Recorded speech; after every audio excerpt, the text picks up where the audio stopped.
They know. That's why they're militarizing police. That's why they're saying we're going to use 20,000 armed troops on the streets of America. That's why the Army War College says they're getting ready to engage the people. But that's even more crazy. The bankers think they can just like Argentina, like you said, talk more about that, totally destroy everything financially and then just use militarized police to suppress us. I mean, this is hellish, but I guess they don't care. Everything's ruined as long as they're the top dogs sitting on top of the pile of shit, for lack of a better term. So break that down along the lines of the engineered collapse of Argentina and where you see this going here. Yeah, the Argentina example is fantastic. And as I said before, it's called Argentina Collapse, the 12-part YouTube series so it's about 120 minutes or so. It's a document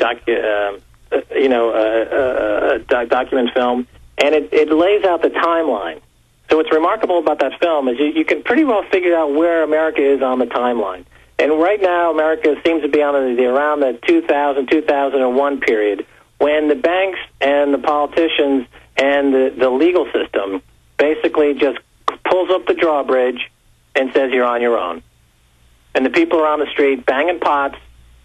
They close the banks. They close access to the banks, and they're just starving in the streets. And the guys are in the castle. They pulled up the drawbridge, and they're partying. And that's kind of like the timeline we're on. And who was orchestrating the Argentina nightmare? Oh, it's the IMF. Who's in charge of bailing out the world now? Oh, it's the IMF. It's the same group of people. They're going to do these same austerity measures on the U.S. They're treating America like the Citibank treated Latin America in the 1980s. Who do they think they are? But more than that, I want you to speak to this, Max. They're going to raise the drawbridge up, let us rot for 6 months to a year to teach us, and then they'll let a little bit of loans back in, and they'll pose as the savior, doling out more fiat currency backed by taxpayers, and the middle class is going to be gone. Yeah, exactly. Well, they'll dole it out. Again, interest rates are the fulcrum upon which all these things are balanced. So if you're a friend of the people on the other side of that drawbridge, you get a low rate, like, for example, the hedge fund community right now. Geithner said to the hedge fund community, we want you to buy some of our toxic debts.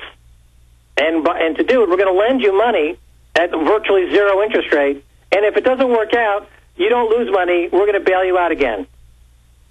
Gee, that's a nice deal. Where do I get that deal? You're going to lend me money at 0% interest to buy what you call as a toxic debt. If I lose any money, you're going to make me whole again. That's the deal the government's offering the hedge fund community. Well, that's like me going into Las Vegas and pulling the slot machine, and anytime it doesn't come up a winner, the casino pays out triple.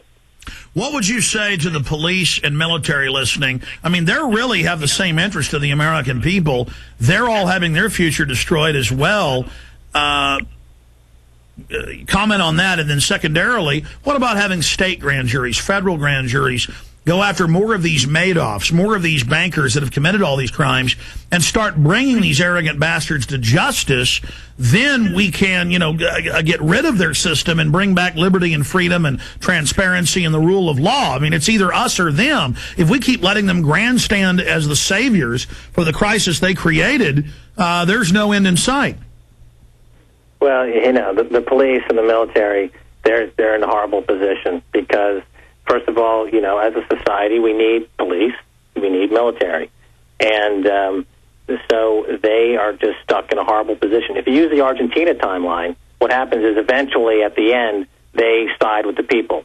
Remember in the Chavez coup, that was proven to be a plot of the U.S. The military eventually sided with the people. So they're the last ones to flip, unfortunately, because they're in the worst position. But eventually they do flip.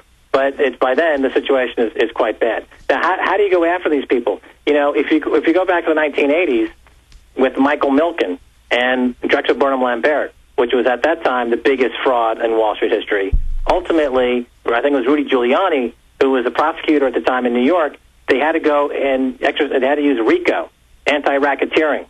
And that's the only way you're going to get at these guys, because the rating agencies like Moody's and S&P, who gave these bonds AAA rating fraudulently, the investment banks that recommended them, and the everyone involved in this racket in this conspiracy has to be prosecuted simultaneously under RICO. Because if you go after one at a time, then they just move the game to a new venue, they move the game to a new security, now it's a new credit default swap, now it's a synthetic credit default swap, now it's an inverted yield credit default, out of the money put spread.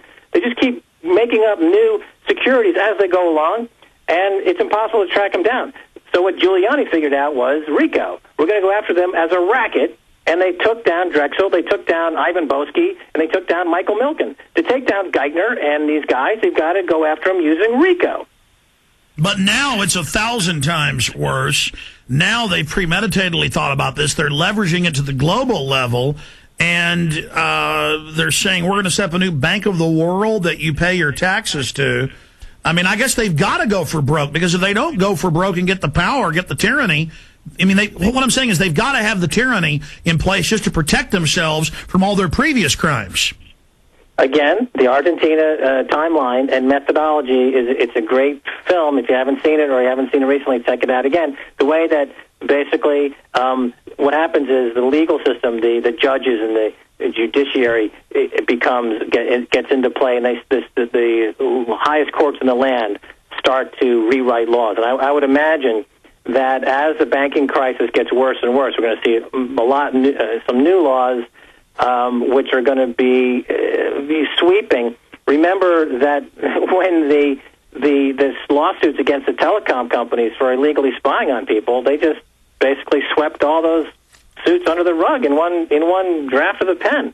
So ultimately, when it becomes clear that the banking system is sitting on hundreds of trillions of dollars worth of fraudulent counterfeit paper, then we're going to see, they're going to say, okay, we're going to bring in this new global banking system. The U.S. dollar is now gone. It's being replaced with another unit of currency that is tied into these other units of currency, and it'll be devalued quite sharply, of course, and that'll be the hyperinflation. So anything that costs you $5 today will cost you $10 or $15 in one day. It'll happen in one day. And we saw this in the 30s. Price of gold and the dollar was a devaluation, and in one day, those two things, the price changed dramatically in one day. So you'll see this happening. And they're going to loot what's left of the middle class. They're already admitting it. Changing the whole tax code, getting rid of mortgage exemptions, education exemptions. So Obama lied about that, saying nobody over $125,000 a year, or couples of $250. New York State's passed something like 88 new taxes. I mean, my God, these people are getting ready to completely gang rape us. Well, like we're saying, the middle class is an inconvenience for the people who want more of the.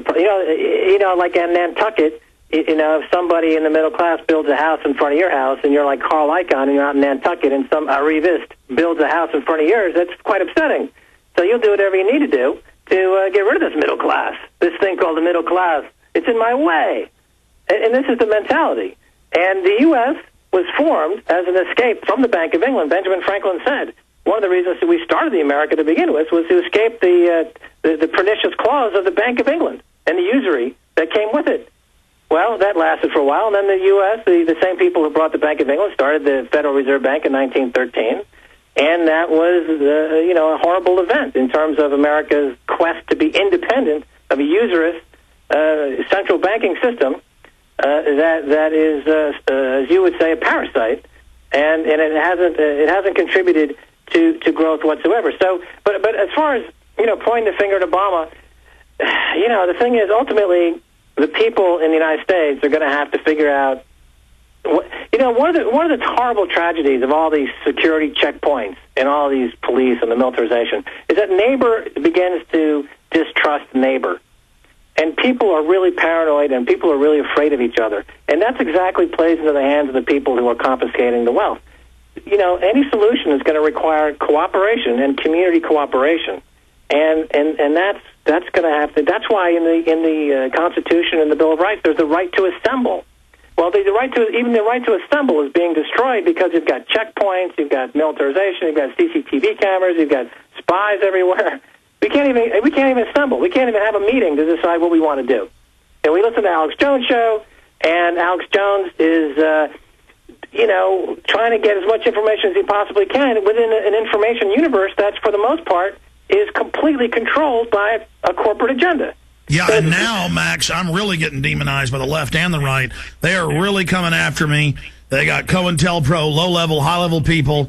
It's starting to get scary. I mean, I know I signed on to this, and I'm going in through and beyond.